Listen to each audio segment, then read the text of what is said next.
Eh ben salut les gens, il y a... Ben mince, c'est Ludovic. C'est Ludovic.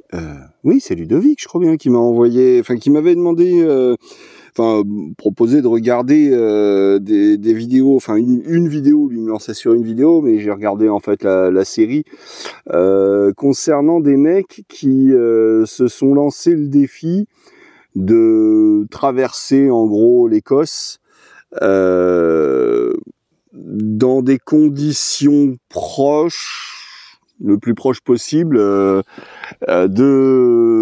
comment dire, du 18e siècle, quoi. Si voilà, si t'avais des voyageurs comme ça qui devaient traverser le pays à pied, à quoi ça aurait ressemblé leur trajet, et puis voilà, enfin les traversées dans la pampa là-bas. Alors, qu'est-ce que j'ai pensé de ce truc? D'une part, il y a quand même, c'est vrai, un vrai souci d'authenticité quant au matériel utilisé, parce que vraiment, ils se remettaient le plus possible dans les mêmes conditions, avec du matériel qu'ils ont fabriqué eux-mêmes, bien évidemment, genre les chaussures, le sac, alors ils portaient un kilt, bon, je reviendrai là-dessus ensuite. Donc vraiment ça, voilà, c'était quand même, c'était propre dans la façon d'avoir géré le truc. Ensuite, il y a un bon retour d'expérience sur leur expérience justement. C'est ils racontent bien les choses de façon objective, c'est-à-dire qu'ils vont pas cacher les défauts parce que c'est pour pas passer pour des cons, non, ils disent bien ce qui s'est bien passé, ce qui s'est moins bien passé, ils sont clairs et honnêtes là-dessus, je trouve, en tout cas ça a l'air en tout cas. Donc je trouve ça plutôt pas mal. Alors ensuite, il y a quand même un ou deux petits détails qui moi m'ont chiffonné. C'est-à-dire que au niveau, en fait, moi, je trouve que c'est une vision fantasmée du passé en fait. Il y avait ce côté dans leur démarche un petit peu storytelling façon un peu fantasy, quoi, on va dire, parce que alors donc ils portaient le kilt, mais le kilt déjà, bon, alors le kilt apparemment il daterait de 1700. Là, eux, ils se placent dans une période aux alentours de 1720. Alors j'ai pas cherché à vérifier historiquement en détail, mais disons que le kilt, faut pas croire que c'est l'habit traditionnel que les Écossais portent depuis la nuit des temps, je sais pas quoi, hein. Pas du tout. Le kilt, en fait, ça date du 18e siècle, ça date de 1700, je crois. Et en fait, c'était un patron de forge, je crois, il me semble, hein, qui a créé ce vêtement pour comme une compensation non financière pour ses ouvriers, parce que ils se blessaient, parce qu'ils étaient à moitié cul nus à faire leur boulot. Enfin, je sais plus exactement l'idée, mais voilà, c'était vraiment pratique pour lui. C'était beaucoup plus pratique que les mecs qui faisaient ça et que ça puisse leur servir en même temps de couverture pour la nuit et compagnie, plutôt que d'avoir à les payer correctement. Donc voilà, c'était ça l'histoire. C'était pour des ouvriers, hein. C'est un vêtement qui a été créé par un patron pour des ouvriers, un bleu de travail, quoi, en quelque sorte. Et et en fait, c'est que bien plus tard que n'est venu, comment dire, que c'est devenu un élément national, qui fait pas très partie du folklore national écossais, et que les nobles se sont mis, vous savez, la gentrification c'est pas que pour les manoirs, enfin que les quartiers pauvres qui sont réhabilités pour faire des quartiers pour riches. Hein. Ça a toujours existé, le fait de reprendre à son compte quand on est un riche, reprendre à son compte les codes des pauvres pour voilà, pour se faire bien voir des pauvres, ne serait-ce que ça. Hein. Oui, quand c'était Larbin et que tu veux éviter qu'on te fasse une 1789, bon bah t'essayes de te les mettre un peu dans la poche. Donc voilà, c'est pour comment dire, dans une volonté un peu nationaliste, je dirais, écossaise, face aux Anglais qui étaient les oppresseurs, on va dire. Hein. Bah voilà, cette identité écossaise a repris le kilt à son compte comme si c'était voilà, tout le monde qui portait ça, ce qui n'était pas du tout le cas à la base. Et alors de quand ça date ça, cette reprise, j'aurais tendance à dire au moins milieu 18e siècle, voire peut-être même plus, donc sûrement après les dates que eux ils évoquent dans leurs vidéos. Enfin bref, peu importe, ça c'est bon, c'est un peu du détail. Mais alors justement, par rapport à leur histoire, ce qui colle pas du tout, c'est que, enfin, ce qui colle pas. Alors, je sais pas, j'ai pas vraiment fait de recherche, mais d'après mes connaissances, ça a pas l'air de coller. C'est-à-dire que les mecs, et c'est pour ça que je disais qu'ils se la jouent un peu façon fantasy, rando fantasy, comme il y a le thème fantasy en fiction.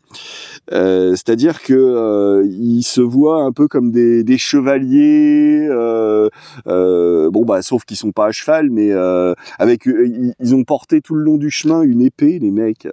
Alors ça va, c'est pas ce qu'il y a de plus lourd, ça fait même pas 1 kilo. Mais enfin bon, là c'était du poids mort pour rien. À la limite, ils auraient emmené une hachette pour couper du bois ou quoi, ça aurait pu être plus utile quoi. Là vraiment c'était du poids mort inutile quoi. Ils en ont déjà assez chié comme ça.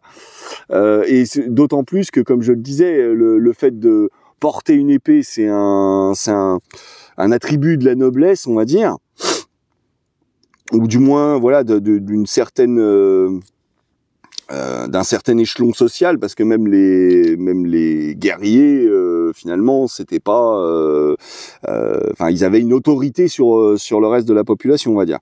Donc voilà, ça représente quand même un certain niveau social, et ce qui correspond pas du tout, il me semble, avec le fait de porter le kilt, qui était pour les ouvriers un peu larbins dans les usines mal payées. Enfin, usines, c'était pas encore des usines, mais dans les fabriques, les ateliers où ils étaient mal payés.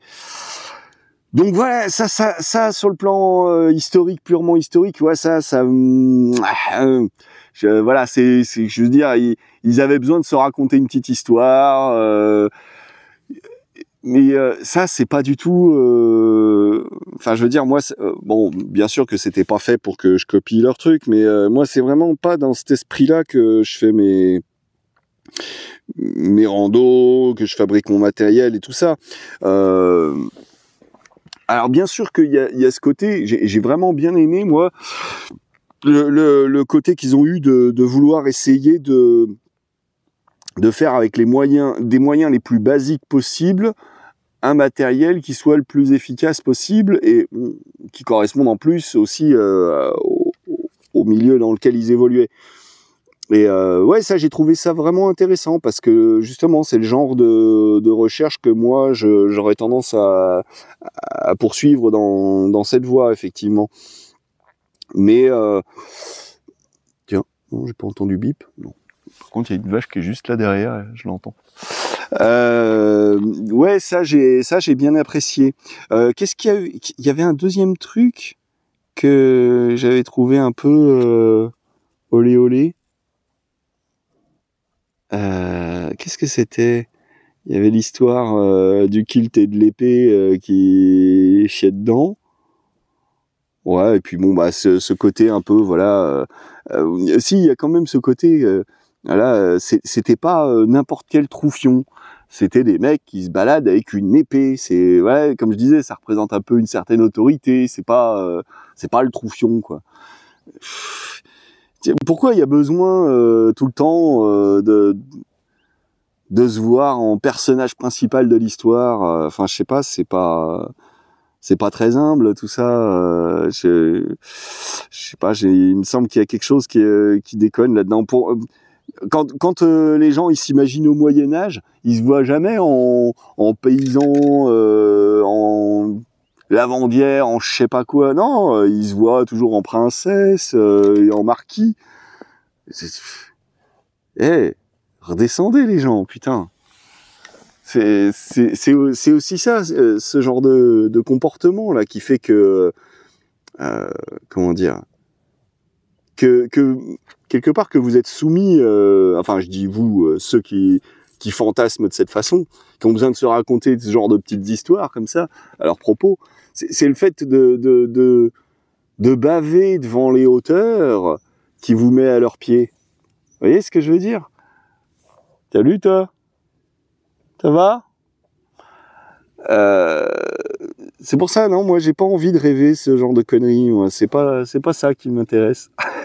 T'es curieuse? Salut? J'ai pas envie de rêver de ce genre de choses, moi. Non. C'est ce que je dis tout le temps. C'est à propos du loto.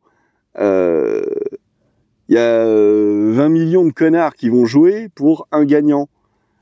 Et au final, qui c'est qui gagne le plus? C'est la Française des Jeux. Tas de cons. Donc non, jouez pas au loto, les gens. Jouez pas au loto. C'est continuer de perpétuer ce truc. Cette espèce de rêve, de fantasme.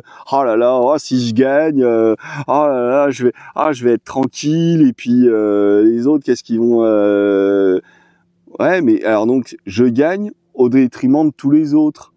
Et tout ça pourquoi? C'est toujours ce même truc de vouloir péter plus haut que son cul. Non, moi ça me déplaît ça, cette façon de voir les choses. Non, je sais pas, il me semblait qu'il y avait un autre truc que je voulais dire à propos de cette vidéo. Enfin de cette série de vidéos en fait, parce que c'était toute une série.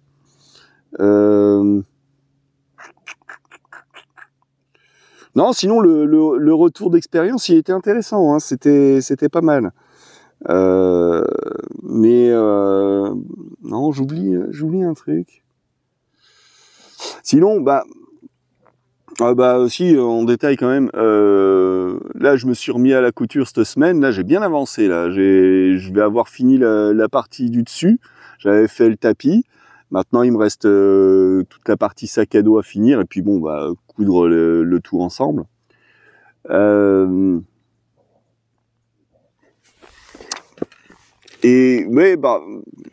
Voilà, je voulais faire un rapprochement entre leur démarche et la mienne. C'est-à-dire que alors un truc ici qui est important finalement, quand je regarde ce genre de vidéo ou d'autres, par exemple il y a une chaîne que j'aime bien qui s'appelle Survie Formation, je crois que ça doit être ça le nom de la chaîne.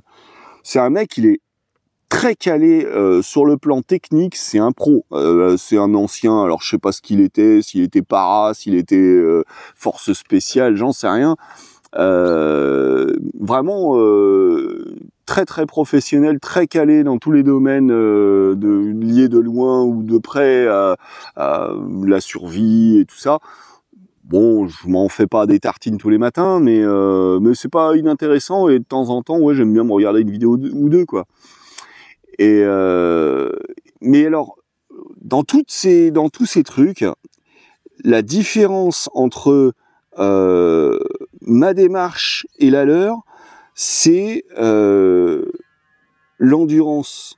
C'est-à-dire que eux, ils prévoient. Par exemple, là pour le mec de Survie Formation, des fois, il se prévoit un truc. Là, allez, ça va être 4 jours avec 25 kilos sur le dos et il va faire 80 km. C'est 4 jours. Voilà, c'est ce que je veux dire, c'est que par exemple là, avec 25 kilos sur le dos, il y a de quoi avoir, voilà ce qu'il faut, quoi. Hein. Non seulement t'as toute la bouffe avec toi, t'as du matos, je sais même pas d'ailleurs ce qu'il peut trimballer comme matos pour. Je l'ai pas vu cette vidéo là. Enfin bref. Si, moi ça m'est déjà arrivé de me retrouver avec 25 kilos sur le dos, mais c'est parce que justement je partais sûrement trop chargé déjà, et puis en plus de ça, bah, je partais avec de la bouffe. Donc voilà, bon, y a ce truc-là, mais ce que je veux dire, c'est que là, quand lui il fait ça, c'est pour tenir. Il sait, il a un objectif, c'est tenir 4 jours. Moi, le sac à dos que je veux faire, quand je dis le sac à dos, c'est-à-dire tout le matériel et le contenu, voilà, tout le matériel. Mon objectif, c'est je veux tenir 1000 jours, je tiens 1000 jours. Alors bien sûr qu'il y aura besoin de ravitaillement, bien sûr que faudra que je fasse mes cueillettes, mais ce que je veux dire, c'est que c'est pas une question de au bout de 2 mois, mon matos, ça y est, je peux le foutre à la poubelle parce qu'il est en petits morceaux, ou c'est tellement inconfortable comme situation. Ils en parlaient là, les mecs, dans leur vidéo là sur l'Écosse, que bon, eux, ça tombe bien, ça ne durait que une dizaine de jours. Ils se faisaient 15-20 maximum kilomètres par jour parce que bon, ils en bavaient trop et les conditions avaient pas l'air faciles. Hein. Mais ils disaient bien, ça va que ça durait que ce temps-là, quoi, que on n'aurait pas tenu 15 jours de la même façon. Voilà, l'idée c'est ça, c'est que moi je veux que ça puisse tenir au long cours si besoin. Voilà, c'est ça l'idée, c'est toujours justement c'est cette idée de on sait jamais. Voilà. Tiens, je pars me faire une rando et d'un coup je me retrouve poursuivi par les flics. Bon. Mais non, mais voilà l'idée, c'est qui peut le plus, peut le moins, mais tout en ayant vraiment voilà le minimum, quoi. C'est le minimum pour que ce soit pour pouvoir tenir au long cours. Voilà, c'est l'idée, c'est alors bon, c'est pour ça que ouais, ça fait des années que je travaille le sujet. Hein, donc voilà, c'est pas tout à fait la même démarche que moi j'ai dans ma vision de la chose. Alors bien sûr que pour se faire une petite rando l'été, ça m'arrive des fois encore enfin là je l'ai pas fait là depuis longtemps, je l'ai pas sorti, mais j'ai mon grand poncho, le premier tipi que j'avais fabriqué, bah le premier prototype que j'ai fabriqué seul. Parce que bah c'est ce que j'appelle mon palais d'été, c'est un truc, c'est super grand, c'est vraiment très confortable, c'est aéré, pour l'été c'est vraiment impeccable. Bah c'est le modèle que j'ai dans la série de vidéos où je repartais pour faire Compostelle et puis que bah c'était l'année du Covid, alors du coup bah le début de la chaîne en fait, les toutes premières vidéos. Donc voilà, ouais, bon, j'ai bien aimé cette série de vidéos là des Écossais là, mais le côté voilà, faut absolument se faire un storytelling. Moi, c'est plus le côté. Ce qui m'intéresse, c'est pas le storytelling, c'est pas se raconter des histoires pour faire les kékés, c'est plutôt non, qu'est-ce que ça donne de tester en conditions le fait de dormir dans un kilt, par exemple. Voilà, ça, je trouve ça intéressant. Moi, je sais que je le ferai pas parce que j'aurais pas assez chaud. je sais direct, j'aurais pas assez chaud. Des fois, quand ça m'arrive de sortir le matin de très bonne heure, genre à 3-4 heures du matin, quand il gèle, et que même avec mes 3 grosses laines sur le dos, il y a des fois, j'ai pas chaud. C'est le fait de marcher où ça va, je suis bien, mais dès que je m'arrête, ouf. Donc voilà, ouais, bon, bah moi c'est avec ma peau, c'est comme ça. Parce que sinon, si c'est pour ne pas dormir, bah ils le disent d'ailleurs dans leurs vidéos, hein, les mecs. Ouais, il y a eu des moments, ils avaient pas chaud, hein, ils avaient même froid. Et bah quand tu dors pas bien parce que t'as froid, et ça pendant une semaine d'affilée, bah tu te dis la deuxième semaine, non, je rentre à ma maison. Voilà. Donc moi l'idée c'est pas je rentre à ma maison, c'est plutôt bah je rentrerai quand j'aurai envie de rentrer, et puis si je rentre, et puis voilà, c'est plus cette optique là, moi, vous voyez. Donc bon voilà, c'est des petits points de divergence. Voilà. Ouais, c'est tout. Oh, j'oublie peut-être bien un truc, mais bon, je crois que j'ai dit l'essentiel. Eh ben allez, sur ce, moi je vais retourner en bas, peut-être pas à ma couture, il doit être trop tard, hein, mais bref. Je vous dis à bientôt les corbacs. Allez, ciao.